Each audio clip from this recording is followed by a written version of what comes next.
दोस्तों, स्वागत है आप सबों का करियर गाइड के यूट्यूब चैनल पर। मेरा नाम है आशीष और आज की वीडियो में हम स्ट्रेटजीज जो एसबीआई क्लर्क का मेंस होने वाला है उसके बारे में कुछ बात करेंगे। सबसे पहले तो जिन लोगों का प्री एग्ज़ाम क्लियर हुआ उनको कॉन्ग्रेचुलेसन्स।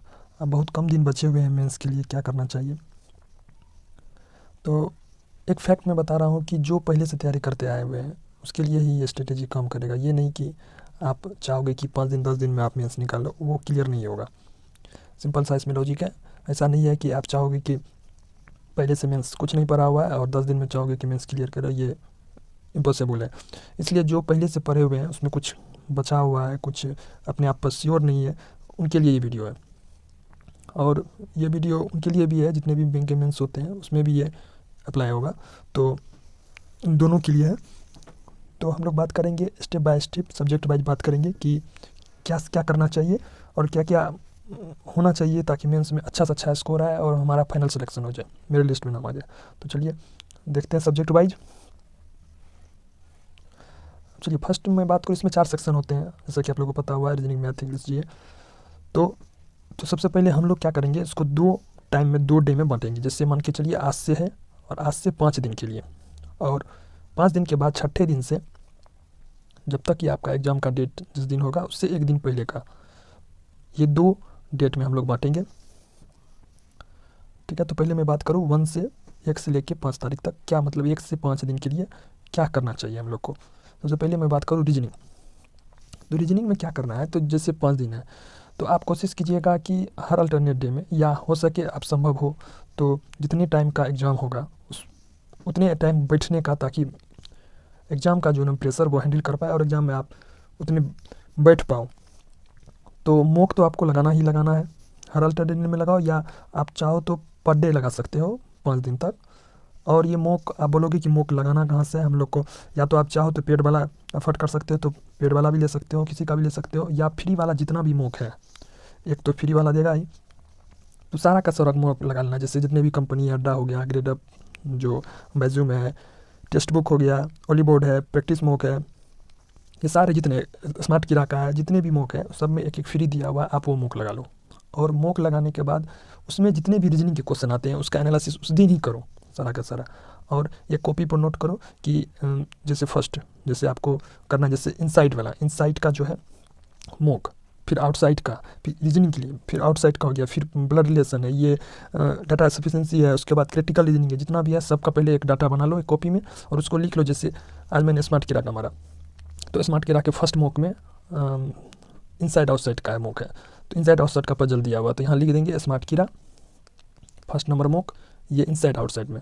तो इस तरह 5 दिन में आप पहले डाटा कलेक्ट करो पूरा रीजनिंग का, और रीजनिंग का अगर मॉक मार दी जैसे आज मारे, और आज ही एनालिसिस करने का कोशिश करो कि कौन सा क्वेश्चन बना और कौन सा नहीं बना, और उसको एक कॉपी में नोट करते जाओ 5 दिन के लिए सिर्फ। फिर इसके बाद मैथ में क्या करना, और मैं बता रहा हूँ कि अगर उसके बाद अगर टाइम बच जाता है तो रात को सोने वक्त आप चाहो तो एक वीडियो देख सकते हो रीजनिंग का मेंस लेवल, किसी का भी यूट्यूब पर फ्री उपलब्ध है, बहुत सारा चैनल है जिसमें आप देख सकते हो यूट्यूब पर।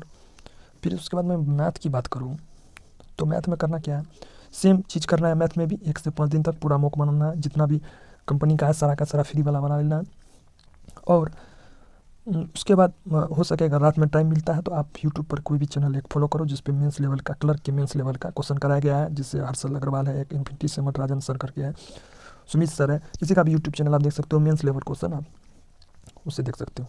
फिर मैं बात करूँ अगर इंग्लिश का, तो इंग्लिश में जो भी आप मॉक लगा रहे हो मॉक लगाइए, मॉक लगा के एनालिसिस कीजिए। और ये जो आप चाहोगे कि 10 दिन में मेरा इंग्लिश में कम नंबर आ रहा है, 10 दिन में इंप्रूवमेंट हो जाएगा, नहीं होगा। जो पहले से इंग्लिश पढ़े हुए हैं, जैसे इंग्लिश का रोज रीडिंग कर रहे हैं, उसका अंडरस्टैंडिंग बना हुआ है, तो वो 10 दिन में सिर्फ उसको रिवाइज करना है, प्रैक्टिस करते रहना है मॉक से। ठीक है, ये 5 दिन करना है, ये 5 दिन करना है, वीडियो देखना है, एनालिसिस करना है, और कॉपी में तीनों सब्जेक्ट का मैथ, रीजनिंग, इंग्लिश का जो है नोट कर लेना है। और अगर उसके बाद भी आपको टाइम, अब तो कम से कम 10 से 12 घंटा पढ़ना ही पड़ेगा, इसके लिए कोई शॉर्टकट नहीं है।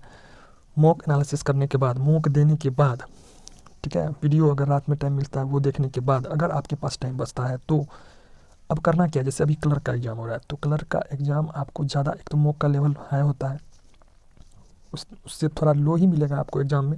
फिर भी क्या करना है, तो जैसे क्लर्क से ऊपर पीओ हुआ, तो पीओ का जितना है, आरआरबी पीओ हो गया, एसबीआई पीओ हो गया, आईबीपीएस पीओ हो गया, जितना मॉक है सबको सबमिट कर देना है।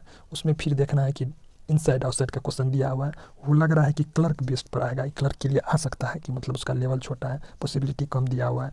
तो वो आप क्या करो, कॉपी में जो नोट करते हो उसमें वो भी नोट करते जाओ कि RRB PO हॉलीवुड 1 ऐसे करके नोट कर लिया। और साथ साथ अगर इसके बाद टाइम बचता है तो आप रीजनिंग का भी बनाते जाओ उस PO वाला लेवल, और मैथ का भी बनाते रहो, इंग्लिश का भी बनाते रहो।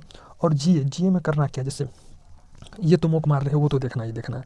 अड्डा का एक ऑब्जेक्टिव करके आता है 1 लाइनर करके, जो होल मंथ का देता है, वो PDF डाउनलोड करो, उसको उससे रिवाइज करो। और GA का जो वीकली अफेयर क्लॉड दिया हुआ है वो PDF 6th मंथ का कम से कम वो एक बार देख लो, वीडियो देख लो यूट्यूब पर। और 1 लाइनर जो मंथली देता है डाटा, उससे एक बार रिवीजन कर लो। अब ये बोलो कि इतना पॉसिबल है तो 5 दिन में करना क्या है, कम से कम ऐसा टारगेट लेके चलो 2 से 3 दिन एक मंथ, 2 दिन दूसरे मंथ, 2 दिन तीसरे मंथ, और साथ में जो ऑब्जेक्टिव का रिवीजन प्लस मॉक, इसका यूट्यूब पर चैनल, और रीजनिंग मैथ इंग्लिश प्रैक्टिस करने के लिए। ये जो पहले किए हुए हैं उसको उतना टाइम नहीं लगेगा, लेकिन अगर जो कभी नहीं किए हुए मेंस का तैयारी नहीं की वो चाहेंगे तो आई थिंक इम्पॉसिबल है 10 दिन में मेंस निकलना। तो जो पहले से किए हुए इसका कुछ बचा हुआ है उसको टाइम को मैनेज करने के लिए, उसके लिए इस वीडियो है, उसके लिए मैं स्ट्रेटेजी बता रहा हूँ। ठीक है, तो GA का ये चल गया, इंग्लिश का भी हो गया, मैथ का भी, रीजनिंग हो गया। अब बात आता है कि 5 दिन के बाद क्या करना है। 5 दिन के बाद आपको क्या करना है, और एग्ज़ाम के एक दिन पहले तक, एग्ज़ाम के दिन कुछ नहीं करना है, एग्ज़ाम के एक दिन पहले तक आपको क्या करना है। तो मैं बात करूँ कि 5 दिन के बाद, तो 5 दिन के बाद क्या है, तो 5 दिन से और एग्ज़ाम के एक दिन पहले क्या करना है। अब आपको कॉपी जो वो नोट किए हुए थे वो कॉपी निकालिए, कॉपी में अपने से गैस कीजिए कि क्लर्क लेवल में क्या सब क्वेश्चन, प्रीवियस ईयर का देखिए कि क्या सब क्वेश्चन कितना पजल रहता है, कितना डाटा सफिशिएंसी होता है, क्रिटिकल रीजनिंग कितना रहता है, वो सारा चीज़ कॉपी में निकालिए। और पर डे उसको रिवीजन कीजिए। जैसे क्रिटिकल रीजन का अगर 5 सेट से दिया हुआ, 5 सेट से आया हुआ है, तो 5 सेट का आप निकालिएगा क्रिटिकल रीजन। तो मॉक हॉलीवुड 1 में दिया था, प्रैक्टिस मॉक 1 में दूसरा में दिया हुआ था, ये दोनों आज बना लिए। ठीक है, उससे रिवीजन कर लिए क्रिटिकल रीजन। इसी तरह जितना आता है सबको लिख लिख के सारा सब रिवीजन कर लिए। फिर इसके बाद 2-3 बचेगा, डेफिनेटली बचेगा, उसके बाद ये दूसरे दिन कर लेना है। फिर उसके बाद नेक्स्ट बचेगा वो तीसरे दिन कर लेना है, फिर चौथे दिन, मतलब एक तरह से आप सीट जो लगाए 1 से 5, उसके बाद 5 के बाद जितना है रिवीजन हो गया, तो रीजनिंग आपका क्लियर हो गया। उसके बाद आपको वीडियो में अगर कहीं कोई दिक्कत आ रहा है तो वीडियो देख सकते हैं। और मैथ में भी वही करना है, इंग्लिश में भी सेम करना है। और इंग्लिश एक डे से ही, परीक्षा के एक दिन पहले से, एग्जाम के एक दिन पहले तक आपको रोज़ एडिटोरियल पढ़ना ही पढ़ना है। एक छोटा सा भी पैसेज जरूर पढ़ना है, मॉक तो बनाना ही है लेकिन एडिटोरियल भी पढ़ना है एग्जाम के एक दिन पहले तक। ठीक है, और 5 के बाद लास्ट एग्जाम तक जैसा मैं बताया वो रीजनिंग में भी अप्लाई होगा, मैथ में भी अप्लाई होगा, इंग्लिश में भी वही चीज़ अप्लाई होगा। और GA में जो रेस्ट बच गया है उसको कोशिश करना है 5 से 7 दिन तक, मतलब 1 से लेकर 7 दिन तक में टोटल GA कंप्लीट 6 मंथ का कर ले। और उसके बाद 7 से जो एग्जाम के लास्ट तक बचेगा वो 1 लाइनर जो है मोटा मोटा जो भी आपको समझ में आता है वो उस चीज़ को फिर रिवीजन कर लें। ठीक है, और एग्ज़ाम में होता क्या है, अगर आप मान के चलिए क्लर्क का एग्ज़ाम दे रहे हो, ठीक है, क्लर्क का एग्ज़ाम दे रहे हो, तो आप एक स्टेप PO का तैयारी करके जाओगे, सपोज SBI PO का या IBPS PO का या RRB PO का, इस टाइप का करके जाओगे तो आपको SBI क्लर्क का जो एग्ज़ाम होगा, जहाँ आपका मेंस का एग्जाम, वो आपको काफ़ी ईजी लगेगा एग्ज़ाम में। या फिर मॉक का भी लगा के जाओगे तो मॉक का भी एक लेवल अप रहता है, तो एग्ज़ाम में आपको ईजी लगेगा, ऐसा कुछ नहीं है। और दूसरा GA में क्या है, तो GA में अफेयर क्लॉड इसलिए मैं सजेस्ट कर रहा हूँ क्योंकि लगभग जो अभी अफेयर क्लॉड ही मार्केट में चल रहा है या अड्डा चल रहा है। तो ये है क्या, मतलब PDF पर लेंस से जनरली जो भी सक्सेस किए हुए हैं सब अफेयर क्लॉड, ये स्टडी IQ हो गया या अड्डा, यही सब पढ़ रहे हैं। तो इसलिए मैं सजेस्ट कर रहा हूँ, अगर क्वेश्चन आने का रहेगा तो इस तीनों में से आ ही जाएगा कहीं से। अगर क्वेश्चन नहीं आया कोई भी सोर्स से, किसी भी सोर्स में, तो किसी का भी सोर्स फॉलो नहीं होगा, तो फिर वो आउट ऑफ सिलेबस हुआ, वो आपसे बनेगा नहीं। तो इसलिए मेन 3 फोकस रहेगा, रीजनिंग, मैथ, इंग्लिश, इसमें मैक्सिमम मार्क कीजिए और इसको नॉर्मल लेके चलिए। कोई एक सोर्स को कीजिए, उसको ही रिटेन करते हुए जाइए, बस यही सफिशिएंट रहेगा। और एग्ज़ाम से एक दिन पहले सब टोटल जितना भी हम पढ़े हुए हैं इस रिवाइज करके, मतलब उस दिन एग्ज़ाम के एक दिन पहले आपको पढ़ाई नहीं करना है। फिर सिर्फ GA को रिवीजन कीजिए, GA एक दिन पहले। और अगर मॉर्निंग शिफ्ट में होता है तो जाने से पहले भी एक बार GA रिवीजन, जो आपको स्ट्राइक करता है कि हाँ ये पूछ सकता है, तो वो आप सुबह में पढ़ सकते हैं और एक दिन पहले भी वही चीज़ रिवीजन कर सकते हो। और बाकी मैथ, रीजनिंग, इंग्लिश का जो मैंने बताया 1 से लेके 10 दिन तक क्या करना है, जब भी आपका एग्ज़ाम का डेट हो। तो ये आपका, मेरे हिसाब से ये आपको बहुत, ये वीडियो, ये स्ट्रेटेजी जो है आपको बहुत ज़्यादा हेल्पफुल होगा। और आशा करते हैं कि इससे मैक्सिमम स्कोर होगा, आपका श्योर शॉट होगा और फाइनल सिलेक्शन होगा।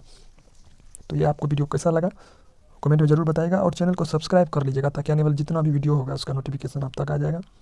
और दोस्तों के साथ शेयर कीजिए, और जो सब भी होता है लाइक कीजिए, ये सब so thank you for watching career guide.